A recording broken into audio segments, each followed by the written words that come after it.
Hi friends, எல்லோரும் எப்படி இருக்கிறீங்க? என்னுடைய ஃப்ரெண்ட்ஸ் எல்லாருக்குமே என்னுடைய அன்பான தைப்பொங்கல் திருநாள் நல்வாழ்த்துக்களை தெரிவிச்சுக்கிறேங்க. இன்றைக்கி போகி அன்னைக்கு நம்ம வீட்டில் சங்கராந்தி சாப்பாடும் அது போக நிலைவாசல் கஜலட்சுமி பூஜை பண்ணியிருந்தேங்க. அதை பற்றின பதிவு தாங்க. ரொம்ப இன்ட்ரெஸ்டிங்காக இருக்கும். கண்டிப்பாக சப்ஸ்கிரைப் பண்ணிவிட்டு பாருங்கள். அதே சமயத்தில் நமக்கு கமெண்ட் பண்ணுங்கள். அப்போ எனக்கு அது ரொம்ப ஹெல்ப்பாகவும் மோட்டிவேஷனாகவும் இருக்கும். அதுக்காக தாங்க. போகி அன்னைக்கு பார்த்திங்கன்னா வீடெல்லாம் க்ளீன் பண்ணியாச்சு. ரொம்ப டயர்டாக தான் இருந்தது. அதனால் கொஞ்சம் கொஞ்சமாக கிளிப்பிங் எடுத்து தான் வீடியோ போட்டிருக்கேன். ஆனாலும் வீடியோ ரொம்ப இன்ட்ரெஸ்ட்டாக இருக்கும். கண்டிப்பாக பாருங்கள். இன்றைக்கி நான் மஞ்சள், உப்பு, மிளகாய், புளி இந்த மாதிரி விஷயங்கள்லாம் புதுசு மாற்றிக்கோங்க. சர்க்கரை இதெல்லாமே நிறச்சி வச்சுக்கோங்க. அரிசி, பருப்பு இந்த மாதிரி விஷயங்கள்லாம் முடிஞ்ச அளவுக்கு காலி டப்பாவாக இல்லாமல் கொஞ்சமாவது இருக்கிற மாதிரி பார்த்துக்கணும். அது போக அடுப்பு எல்லாமே க்ளீன் பண்ணி நம்ம சுத்தப்படுத்துகிற நாள். அப்போ நம்ம நிலைவாசலையும் சுத்தப்படுத்துகிறோம் இல்லையா? அதனால தான் இன்றைக்கி நான் ரொம்ப நாளாகவே நினச்சிட்டு இருந்ததுங்க, நிலைவாசல் பூஜை பண்ணணும் அப்படின்னு சொல்லிட்டு. அப்புறம் இந்த ஸ்வஸ்திக் போடும்போது பார்த்திங்கன்னா வெட்டாமல் போடுங்க. ஒரு சிலர் 4 கோடு போட்டு அப்புறம் போடுவாங்க. அந்த மாதிரி போடக்கூடாது. ஸ்வஸ்திக் வெட்டக்கூடாது. எப்போவுமே இப்படி ஒரே கோடாக தான் இழுக்கணும். அது எப்படி இருந்தாலும் பரவாயில்ல, ஆனால் அப்படி போடுங்க எப்போவுமே. எங்கே போட்டாலும் சரி, எந்த இடத்துல எதில் போட்டாலும் சரி அதே மாதிரி போட்டுக்கோங்க. வீடெல்லாம் க்ளீன் பண்ணி ஒரு அளவுக்கு செட் பண்ணிட்டேங்க. கொஞ்சம் கொஞ்சம் சின்ன சின்ன சேஞ்சஸ் பண்ணியிருந்தேன். நிறைய திங்ஸ் எல்லாம் வச்சுக்க மாட்டேங்க. ஏன்னா அப்படிலாம் ஃபஸ்ட்டு வச்சுருந்து ரொம்ப சிரமப்படுவோம் அப்போ மெயின்டைன் பண்ணுறதுக்கு. இப்போல்லாம் முடிஞ்ச அளவுக்கு குறைச்சிக்கிறது, கொஞ்சம் கம்மியாக வச்சுக்கிறது தான் பெட்டர்னு கம்மியாக வச்சுக்கிறது. அப்போவும் நம்ம இப்படி ரெடி பண்ணி வைப்போம். ஆனாலும் பார்த்தீங்கன்னா நம்ம யூஸ் பண்ண எல்லாம் அப்படியே வரக்க ஆரம்பிச்சிடும், பொருள் சேர ஆரம்பிச்சிடும். திரும்பவும் ஒரு நாளைக்கு இது மாதிரி சுத்தம் பண்ணும்போது எடுப்போம். நான் சொல்லுவேன் இல்லையா, ஒரு சிகப்பு கலர் ட்ரம், அந்த ட்ரம்மில் தாங்க பூஜைக்கெல்லாம் தண்ணி பிடிச்சி வச்சுக்குவேன்.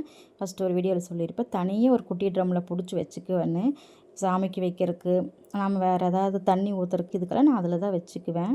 கொஞ்சம் சேஞ்சஸ் பண்ணி வச்சுட்டேன். முடிஞ்சது, என்னோடய வேலை முடிஞ்சது. வீடு பார்த்திங்கன்னா நாங்கள் ஃபுல் காம்பவுண்டு மட்டும் பெயிண்ட் அடிப்பேங்க. தரைக்கு பெயிண்ட் அடித்து வச்சுருப்பேன். வாசலில் சாணி போட்டு வலிச்சு விடுவேன். ஃபஸ்ட்டெல்லாம் இதெல்லாம் சாணி போட்டு தான் வலிச்சிட்டு இருந்தேன். அப்புறம் இப்போ முடியறதில்லன்னு அவங்க வீட்டில் பார்த்துட்டு பெயிண்ட் அடித்து கொடுத்துட்டாப்படி. ஏன்னா அவங்களுக்கு ஒர்க்கே அதுதான், அதனால பெயிண்ட் அடித்து விட்டுட்டாப்படி. பளிச்சுன்னு மஞ்சளாக இருந்தது. வீடு ரெடி பண்ணியாச்சு. பண்ணிவிட்டு எல்லாம் காப்பெல்லாம் கட்டிட்டு கஜலட்சுமி பூஜைக்கு விளக்கேற்றிட்டேங்க. விளக்கேற்றி நம்ம நிலவாசல் படியே எப்பவும் போல் நம்ம எப்போவுமே கோலம் போட்டு மஞ்சள் எல்லாம் பூசி எல்லாம் பண்ணுவோம்ல, அதே மாதிரி பண்ணிவிட்டு என்னென்னா ஒரு வெத்தலை பாக்கு பழம் மட்டும் வைக்கணும், போதும். இல்லை பிரசாதம் பண்ணி வைப்பீங்கனாலும் வைக்கலாம். நான் இன்றைக்கி அடுத்தது எனக்கு சங்கராந்தி சாப்பாடு வேலையெல்லாம் இருக்கிறதுனால என்னால் அப்புறம் டைமே பத்தல, ரொம்ப வேலையெல்லாம். அதனால் வெத்தலை பாக்கு பழம் தான் வச்சேன்.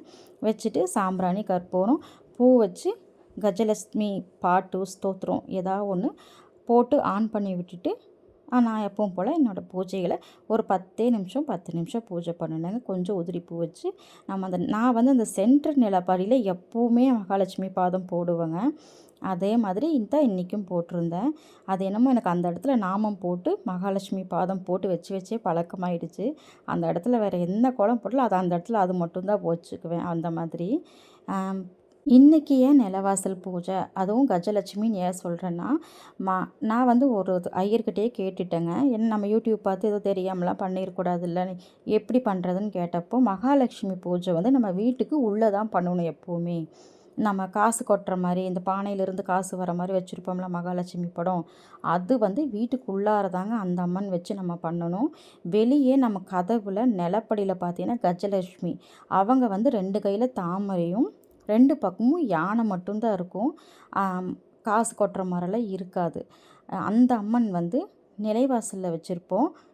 நிலைவாசல் அப்படின்னாலே நிலைத்தன்மை, ஒரு வீட்டுக்கு ஒரு பலம், ஒரு தைரியம், நமக்கு ஒரு ஆரோக்கியம், எல்லாத்தையுமே வீட்டில் இருக்கிற சந்தோஷம், ஆரோக்கியம், செல்வ செழிப்பு எல்லாத்தையுமே நிலைச்சி நிறுத்துறது. அந்த ஒரு பலம் கஜலட்சுமிக்கு இருக்கிறனால நிலைவாசலில் தாங்க கஜலட்சுமி வைப்பாங்க. அந்த கதவு கூட சிலர் வைப்பாங்க. அதனால் நம்ம அந்த அன்னைக்கு நிலைவாசலில் கஜலட்சுமி அம்மனை வச்சு தான் பூஜை பண்ணணும். அப்படின்னு நான் மனசில் நிறுத்தி நீங்கள் அந்த அம்மனை வணங்கி பூஜை பண்ணுங்கள். வீட்டில் நிலைச்சி இருப்பாங்க. ஏன்னா அவங்க உள்ளே இருக்கிற மகாலட்சுமி தாயாரை நிலச்சி நம்மளுக்கு நிறுத்தி கொடுப்பாங்க. அதனால தான் நம்ம வீட்டு முன்னாடி கதவில் நிலச்சி இருக்கணும் அப்படின்னு சொல்லிட்டு கஜலட்சுமிக்கு பூஜை பண்ணுறோம். ஏன்னா நம்ம போகினா வீடு முழுக்க சுத்தப்படுத்திடுவோம். எல்லாத்தையுமே சுத்தப்படுத்திடுவோம். எல்லாத்தையுமே வந்து நம்ம பளிச்சு நீட் பண்ணி நம்ம புதுசு பண்ணுறோம். அந்த மாதிரி தாங்க அந்த நிலைவாசலுக்கும் நம்ம வந்து சுத்தப்படுத்துகிறோம். சுத்தப்படுத்தி நிலைத்தன்மையை கொண்டு வரணும். அப்போ வருஷத்துக்கு ஒருக்கா தான் நம்ம அது பண்ணுவோம்.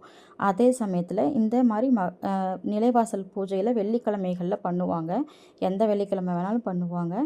நானும் ரொம்ப நாளாக ஒரு ஆசை தான் நினச்சிட்டே இருந்தேன். பண்ணவே முடியல. கரெக்டாக என் கண்ணில் இது பட்டது. இந்த மாதிரி போகி அன்னைக்கு சாயங்காலம் எல்லாம் முடிஞ்சது, காப்பெல்லாம் கட்டி முடிச்சுட்டு 6 மணிக்கு மேலே நீங்கள் நிலைவாசல் பூஜை பண்ணலாம்.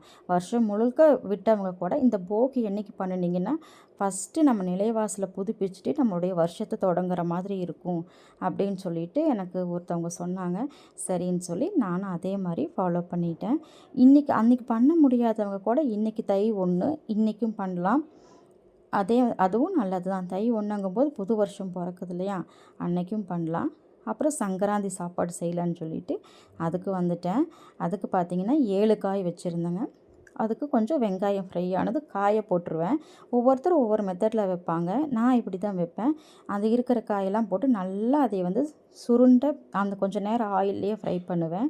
இன்னொரு பக்கம் வந்து அது சிம்மில் வச்சு ஃப்ரை ஆகிற வரைக்கும் ஒரு சின்ன வடசட்டியில் கொஞ்சம் வரமல்லி, கொஞ்சம் மிளகு, கொஞ்சம் சீரகம், கொஞ்சம் சோம்பு, கொஞ்சம் வெந்தயம் இதெல்லாம் போட்டு வறுத்து கொஞ்சம் தேங்காயும் போட்டு இது கூட மிக்ஸ் பண்ணி நல்லா கொஞ்சம் ஃப்ரை பண்ணிக்கணும். ரொம்ப இல்லை, ஒரு அளவுக்கு ஃப்ரை ஆனால் போதும். இது வறுத்ததுக்கு அப்புறமா தேங்காய் துருவி தேங்காய் போட்டு ஃப்ரை பண்ணிக்கலாம். இந்த பக்கம் பார்த்திங்கன்னா அந்த காய் பார்த்திங்களா நல்லா நம்ம நிறைய போட்டோம்ல அதெல்லாம் அப்படியே அமுங்கின மாதிரி அந்த எண்ணெயிலேயே வதங்கிரும். ஒவ்வொருத்தரும் ஒவ்வொரு மாதிரி வைப்பாங்க. நான் இந்த மாதிரி வைப்பேன். இந்த குழம்பு பார்த்திங்கன்னா இன்றைக்கி விட நாளைக்கு நல்லா டேஸ்ட்டாக இருக்குங்க. அதனாலேயே கொஞ்சம் சேர்த்து வைப்போம். ஏன்னா நம்மளுக்கு நாளைக்கு வந்து பொங்கல் வைக்கிறது அது இதுன்னு நிறைய வேலை இருக்கும். இந்த மாதிரி குழம்பு வச்சுட்டோம்னா நாளைக்கு டிஃபனுக்கு கூட ஆயிக்கும். அது நிறையா பேர் அப்படி தான் பண்ணுவாங்க. இது கூட சட்னியோ வேறு ஏதாவது வேணும்னா கூட நம்ம செஞ்சுக்கலாம். இப்போது தேங்காவை போட்டு அதையும் நல்லா ஃப்ரை பண்ணிக்கோங்க. ஃப்ரை பண்ணிவிட்டு இதை வந்து ஒரு மிக்ஸி ஜாருக்கு மாற்றி நல்லா நைஸாக பேஸ்ட்டு மாதிரி அரைச்சிக்கணும். இதை எடுத்துகிட்டு தக்காளியும் போடணும் இதில். சிலர் புளியெல்லாம் ஊற்றுவாங்க, நான் புளி ஊற்ற மாட்டேன். இதை எடுத்துகிட்டு இதை மிக்ஸி ஜாருக்கு மாற்றிட்டு இதுலேயே வந்து அதுக்கு பதிலாக தக்காளி நிறைய போடுவேன். ஒரு 5 தக்காளி பக்கம் பொடியாக கட் பண்ணி அதை வந்து எண்ணெய் ஊற்றி இந்த வடசட்டியிலே நல்லா கொஞ்சம் அப்படியே வதக்குனாப்புல வதக்கி எடுத்துக்குவேன். அதே மாதிரி மகாலட்சுமி பூஜையும் அப்படித்தாங்க. தீபாவளியில் சாயந்தரம் பண்ணுவாங்க பார்த்தீங்களா, மகாலட்சுமி பூஜை எப்போவுமே வெள்ளிக்கிழமை பண்ணுவாங்க. அப்படி தவற விடுறவங்க அந்த தீபாவளி அன்னைக்கு பண்ணுனா நல்லது அப்படின்னு சொல்லிட்டு சாயங்காலம் பண்ணுவாங்க. அந்த மாதிரி தாங்க நம்ம நிலைவாசல் பூஜை வந்து போகியில் வந்து வர சாயங்கால நேரத்தில் கஜலட்சுமி அம்மனை வச்சு நிலைநிறுத்தி நம்ம பண்ணக்கூடிய பூஜைன்னு சொன்னாங்க. இன்றைக்கி அது எனக்கு அமைஞ்சது, எப்படியோ செஞ்சுட்டேன். இல்லைன்னா பார்க்குறவங்க யாருக்காவது பண்ணணும்னு தோணுச்சுன்னு இன்னைக்கு தை 1 கண்டிப்பாக பண்ணுங்க. இன்றைக்கி சாயந்தரமும் பண்ணலாம்.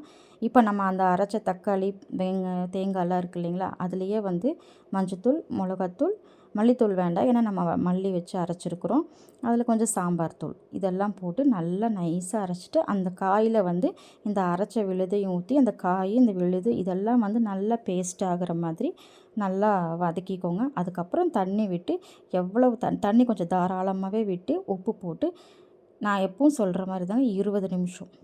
அது இந்த மாதிரி அரைச்சி விடுற குழம்பெல்லாம் வந்து 20 நிமிஷங்கிறது அரை மணி நேரம் வெந்தாலும் தப்பு கிடையாது. நல்லா இது வேகட்டும். சிலர் குக்கரில் வைக்கிறதுனா கூட குக்கரில் ஒரு 3 விசில் விட்டுறலாம். அதுவும் நல்லா தான் இருக்கும். குழம்பு இன்னும் நல்லாயிருக்கும். இது வந்து நல்லா ஒரு 1/2 hour வெந்ததுக்கப்புறமா கொத்தமல்லி தழை தூவி இறக்கிக்க வேண்டியது தான். இப்போ பார்த்தீங்கன்னா பாருங்கள், நல்லா கொதித்து குழம்பு நல்லா கொஞ்சம் திக்காய் வந்துடும். இப்போ கொத்தமல்லி தழை போட்டு இறக்கிக்கலாம். இறக்கிட்டு சங்கராந்திக்கு நாங்கள் வந்து இந்த மாதிரி தாங்க செய்வோம். ஒவ்வொருத்தர் ஒவ்வொரு மாதிரி செய்வாங்க. நான் இப்படி தான் இதில் கொஞ்சம் சாப்பாடு எடுத்து வச்சு ஒரு ஹால்லேயும் வைப்போம், சாமி ரூம்லேயும் வைப்போம். நான் வந்து சாமி ரூம்லேயே வச்சுக்கலான்னு சாமி ரூம்லேயே வச்சுட்டேன். நாளைக்கு இதே மாதிரி தைப்பொங்கல், அதுக்கப்புறம் வீடு நான் எப்படி என்னோடய கிச்சன் அரேஞ்ச் பண்ணேங்கிற வீடியோவில் சேர்த்து வருங்க. கண்டிப்பாக பாருங்கள், சப்போர்ட் கொடுங்க, லைக் பண்ணுங்கள், சப்ஸ்கிரைப் பண்ணுங்கள். நீங்கள் கமெண்ட் பண்ணிங்கன்னா எனக்கு அது கொஞ்சம் மோட்டிவேஷனாகவும் இருக்கும். நாங்கள் இப்படி தாங்க, இது ஒரு சின்ன கப்பில் சாதம் வச்சு அதில் வந்து கொஞ்சம் குழம்பு எங்கள் அம்மா அப்படி தான் வைப்பாங்க. அதை பார்த்து பார்த்து அதே பழக்கம். அதே மாதிரி நானும் இன்றைக்கி வச்சுட்டேன். அதுவும் ஹாலில் வைப்பாங்க, நடு ஹாலில் வைப்பாங்க. நான் சாமி ரூமில் ஷெல்ஃபை க்ளீன் பண்ணிவிட்டு அங்கே வச்சுட்டேன். நம்ம சாப்பிடும்போது அப்பளம் பொரித்து சாப்பிட்டுக்கலாம். வீடியோ பிடிச்சதை லைக் பண்ணுங்கள். பாய்.